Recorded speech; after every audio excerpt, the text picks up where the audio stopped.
السلام علیکم، میں ہوں سید عمر کرزئی اور آج میں بات کروں گا 2026 میں کیا اہم ہوا ہے۔ ایک طرف پاکستان اور افغانستان جنگ میں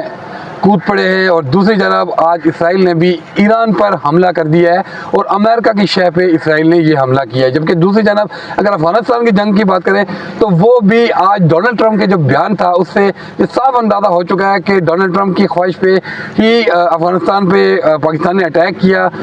کیونکہ امریکہ کو چاہیے تھا بڈگرام جو ایئر بیس ہے افغانستان کا، اس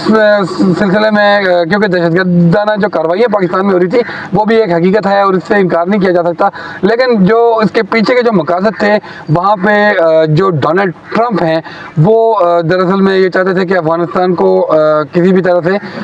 ختم کیا جائے یا اس کی حکومت جو اس وقت موجودہ حکومت ہے اس کو ختم کیا جائے۔ ابھی پاکستان کی جانب سے فضائی حملے جاری ہیں افغانستان میں بھی۔ دوسری جانب ایران اور ایران اور امریکہ کا جو اس وقت کا اہم جو چل رہا ہے، اسرائیل نے جو حملہ کیا ایران پہ اور اس کے بعد پھر امریکی صدر کا جو بیان آتا ہے کہ ایران کی جو موجودہ حکومت ہے یعنی کہ آیت اللہ خامنائی کی جو حکومت ہے اس کے خاتمے تک ہم جو یہ اپنی جنگ جاری رکھیں گے اور اس میں اب کوئی بیک نہیں ہوگا۔ دوسری جانب امریکہ کا آج کا ہی بیان کہ بھائی افغانستان کا جو بڈگرام ایئر بیس ہے وہاں سے ہو کے ہم کوشش کریں گے کہ ہم چائنا پہ اور جو ایران ہے ان کے جو جوہری تنصیبات ہیں یا جوہری ان کے پروگرامات ہیں ان کو ہم مانیٹر کر سکیں۔ اب ڈونلڈ ٹرمپ کی جو بیان ہے اس سے ایک بات تو واضح ہو چکی ہے کہ امریکہ کی یہ جنگ ہے یہ ہماری اپنی ذاتی جنگ نہیں ہے اور یہ جنگ امریکہ کے مفادات میں ہی ہو رہی ہے۔ ایک طرف ایران جو اپنی خودداری کو کبھی چیلنج نہیں ہونے دیتا اور وہ کسی قسم کا کمپرومائز نہیں کرتا، وہ اس وقت امریکہ کے ساتھ جنگ میں ہے اور آیت اللہ خامنائی آلریڈی اپنی وصیت بھی جاری کر چکے کہ اگر مجھے کسی نے مارا تو اس کے بعد اس کا بھی قتل کر دیا جائے، اس کو مار دیا جائے۔ بہرحال اس وقت جو صورتحال ہے بڑی سنگینی کی طرف جا رہی ہے۔ ایک طرف جب قرآن کا حکم ہے کہ یہود و نصارہ کبھی مسلمانوں کے دوست نہیں ہو سکتے، اور دوسری جانب اس وقت 3 مسلمان ممالک جو ہیں وہ جنگ میں ہیں۔ پاکستان اس وقت جنگ میں ہے افغانستان کے ساتھ، افغانستان جنگ میں ہے پاکستان کے ساتھ اور امریکہ کے ساتھ، اور پھر ایران اسرائیل اور امریکہ کے ساتھ جنگ میں ہے۔ اور جو بھارت ہے، بھارت افغانستان کا فائدہ اٹھا رہا ہے، افغانیوں کو سپورٹ کر رہا ہے، جو وہاں پہ اس کے پیٹ جو ایجنٹ ہیں وہاں سے ہو کے وہ پاکستان کے خلاف دہشت گردانہ کاروائیاں کر رہے ہیں، جبکہ ایران جو ہے وہ اسرائیل کی حما پر وہ بھی ایران کو توڑنے کی کوشش کر رہا ہے۔ اور یہاں پہ یہ سیناریو دیکھیں، یہاں پہ امریکہ، اسرائیل، بھارت اور برطانیہ یہ 3-4 جو ہیں یہ اسٹریٹجک پارٹنر، ان کے اپنے میں مفادات جڑے ہوئے ہیں۔ یہاں پہ جنگ کا فائدہ کس کو ہو رہا ہے، نقصان کس کو ہو رہا ہے، یہ تصویر بالکل سامنے ہے۔ لیکن یہاں پہ اس بات سے ہم قطعی نظر انکار نہیں کر سکتے کہ کم از کم اس جنگ کا ہمیں کوئی فائدہ ہونے والا نہیں ہے، بلکہ ہماری سرزمین استعمال ہوگی، ہم استعمال ہوں گے، اور یہ بعد میں ہم کیونکہ ہمارے ہمسائے میں ایران بھی ہے، افغانستان بھی ہے، چین بھی ہے، اور جب یہ بیان دے رہا ہے ڈونلڈ ٹرمپ کہ چین کو ہم نے اس کی جو ایٹمی پروگرامات ہیں ہم نے اس کو مانیٹر کرنا ہے، تو کیا لگتا ہے کہ اس کے بعد چین ہمارے ساتھ ہمدردانہ رویہ اختیار کرے گا؟ وہ بھی ڈیفینیٹلی ہم سے مایوس ہو کے تو سائڈ کرے گا۔ بھارت آلریڈی ہمارا ازلی دشمن ہے۔ ایران جو ہے، ایران کی جنگ میں پاکستان نے ابھی تک کسی قسم کی کوئی مذمت نہیں کی۔ ہاں، بلاول بھٹو زرداری کی جانب سے مذمت ہوئی ہے، جماعت اسلامی کی جانب سے مذمت ہوئی ہے، جمعیت علماء اسلام کی جانب سے مذمت ہوئی ہے، لیکن حکومت پاکستان کی جانب سے کسی قسم کی کوئی مذمت نہیں ہوئی۔ اس وقت یہ جو حکومت ہے پاکستان مسلم لیگ نون کی، جب سے آئی ہے تو پاکستان کمزور سے کمزور تر ہوتا جا رہا ہے۔ ایک طرف یہ معاشی مستحکم ہونے کا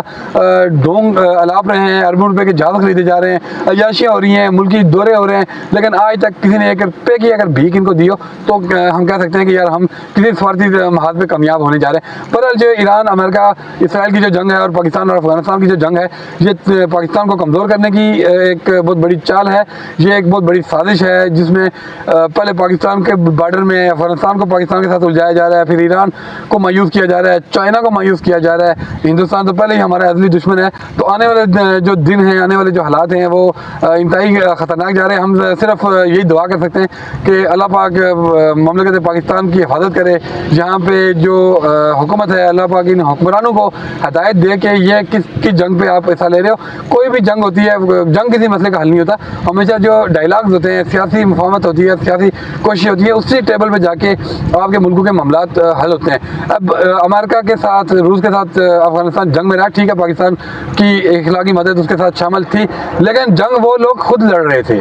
تو کیا لگتا ہے کہ اب جو دو سپر پاور کو شکست دینے والا افغانستان وہ کل کو ہمارے اوپر اٹیک نہیں کرے گا یا ہمارے ملک میں امن، جبکہ ان کے جو ٹی ٹی پی کی جانب سے اور جو دوسرے جو ہیں ان کی جانب سے باقاعدہ اعلان کیا گیا کہ پاکستان کے اندر آپ اپنی کارروائیاں شروع کر دیں، تو کیا ہم مزید کسی دہشت گردی کی طرف بڑھ رہے ہیں؟ مزید ہم جو اپنی جانی نقصانات دیں گے، امام بارگاہ میں جو سانحہ ہوا، جیسے مختلف دھماکے ہو رہے ہیں، تو یہ ڈیفینیٹلی کون کروا رہا ہے؟ یہ ٹی ٹی پی کروا رہی ہے، افغان طالبان کروا رہے ہیں۔ تو یہ اگر ان کے ساتھ مزید چھڑیں گے بجائے کہ معاملات کو حل کرنے کے، آپ معاملات کو انتہائی سنگینی کی طرف لے کے جا رہے ہو، تو یہ کہاں کی حکمت عملی ہے؟ اس وقت پاکستانی قوم کو کھڑا ہونا پڑے گا۔ یہ جو پالیسیز بنائی جا رہی ہیں، یہ پالیسیز قطعی طور پہ ہمارے حق میں نہیں ہے۔ امریکہ ہمیں بار بار ٹرول کرتا رہا، جی یہ تیاری گرا دیے، 4 5 6 7 8 10 11 کی تعداد تک وہ چلا گیا، اور بعد میں وہ کہتا ہے جی شہباز شریف صاحب نے ہمیں کہا تھا کہ یہ جنگ اگر نہ ہوتی تو 3 کروڑ بندہ مار دیا جاتا، 3.5 کروڑ بندہ مار دیا جاتا، اور اس میں یہاں کا میجر شہباز شریف صاحب نے اپنا بھی کہا کہ میں بھی مار دیا جاتا۔ تو یہاں پہ ہماری تضییق ہو رہی ہے، ہمیں صرف استعمال کیا جا رہا ہے ٹیشو پیپر کی طرح۔ اور یہ یاد رکھیے گا کہ امریکہ ہمیشہ اپنے مفادات کے لیے استعمال کرتا ہے ملکوں کو، اور اس کے بعد جیسے ہی وہ استعمال ہو جاتے ہیں وہ اس کو ہٹا دیتا ہے۔ آپ زیلنسکی کی جو یوکرین کا صدر ہے اس کی مثال آپ کے سامنے ہے کہ کیسے اس نے اس کو استعمال کیا ہے، یوکرین روس کو جنگ میں پھنسا کے اس کو بالکل سائڈ پہ کر دیا۔ اب یہاں پہ دیکھنا یہ ہے کہ جو روس تھا، جو چین ہے، وہ کیا ایران کی جو جنگ ہے اس میں کوئی اپنا کردار ادا کریں گے؟ کیونکہ ترکی کی ثالثی تو پاکستان نے ٹھکرا دی ہے، جو افغانستان پاکستان کی جنگ میں اس نے انکار کر دیا ہے۔ حالانکہ ایران نے یہ تک بھی کہا تھا کہ پاکستان کے ساتھ ہم تیار ہیں، ہم اس کی ثالثی کے لیے۔ تو پاکستان اب ایران کی جنگ میں کیا کردار ادا کرتا ہے؟ خاموش رہتا ہے، جیسے کہ ان کے وزیر کہہ رہے تھے کہ ہم ایران کے ساتھ اسرائیل کی جنگ میں پاکستان خاموش رہے گا۔ بہرحال ایک بڑی مشکل صورتحال کی طرف ہم بڑھ رہے ہیں۔ اللہ پاک ہمارے پاکستان کی حفاظت کرے، مملکت پاکستان کی حفاظت کرے۔ لیکن مجھے یہ لگ رہا ہے کہ اگلی جنگ جو ہے ان ممالک کے بعد، اگلی جنگ کا جو لپیٹا ہے وہ پاکستان میں آ رہا ہے، اور یہ ایک بہت خطرناک الارمنگ سچویشن ہے۔